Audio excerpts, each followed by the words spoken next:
Hello, everybody, and welcome back to Magic and Miracles, where you learn how to be the magician of your life. My name is Anna, and I'm your most favorite life energy coach. There, I decided how I'm going to call myself since I don't want to be called a manifestation coach anymore.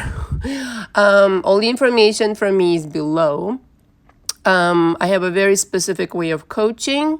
I'm very thorough in my coaching. I start with your childhood, going into your adolescence and college years, all the way up until today. And I'm really interested in everything you've got to say because I really take pleasure in correcting people's lives and their beliefs. And if you let me in and tell me the truth, I will help you fix it, fix your engine.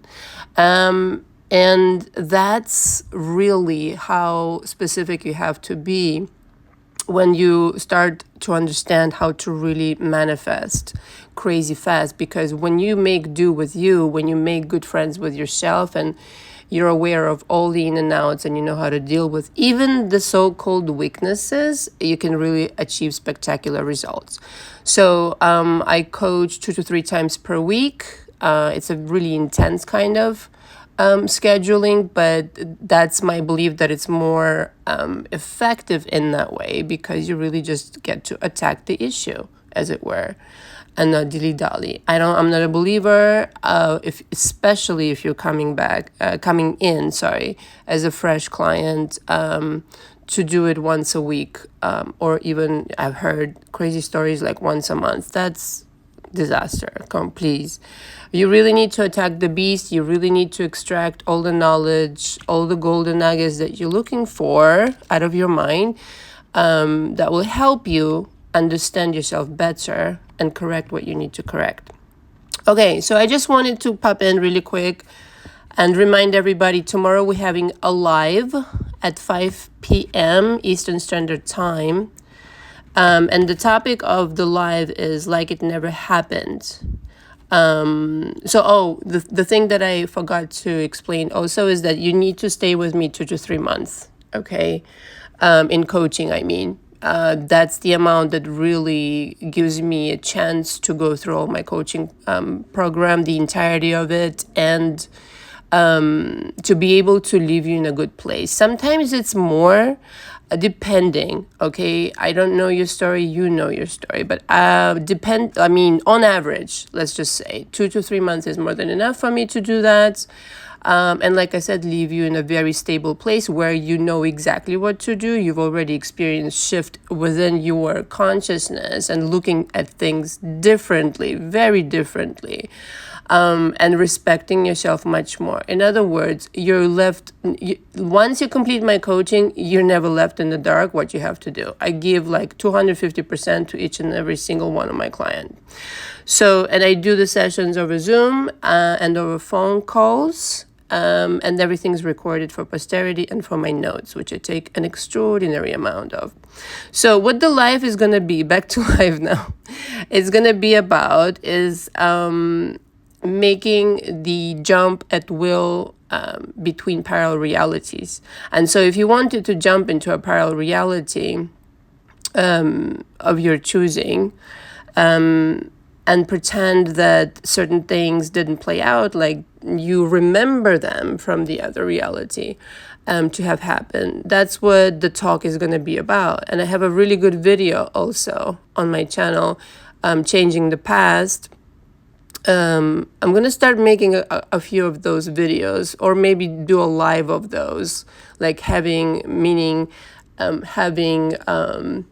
blackboard and to have certain drawings, kind of like conduct a class, but then it's going to turn into a seminar, you see? Oh, by the way, if you're if you wanting to go ahead and book the group coaching to experience and sample my coaching, you could do that. It's on August 18th. And so that's what it's going to be about. Bring your questions and so that's that. The other thought I really quick had, and that's a completely like inspired channel thought, which all of them are, but this one in particular like was really This is what got me recording in the first place, amongst the other things that I wanted to remind everybody of the live. Here's whoever who needs to hear this. And no, by the way, I don't draw inspiration on my clients, much to their, surprise or something sometimes. But no, everything that I do is channeled on my channel. There's nothing that, is specifically about anybody. Okay, until I'm literally authorized to share a success story, which, by the way, I'm overdue recording that one, in which lady's case, the energy work I teach worked a little bit too good, but we're going to talk about it. So how you forgive a narcissist. Okay, this was the channeled thing. For those of you listening till the end, kudos to you. Always, from start to finish, darling. If you're new, subscribe, and from start to finish, everything is a good idea here. How to forgive a narcissist. So a lot of my clients are empaths. So diametrically opposed, supposedly, right? Condition of, or state of the mind, I should say.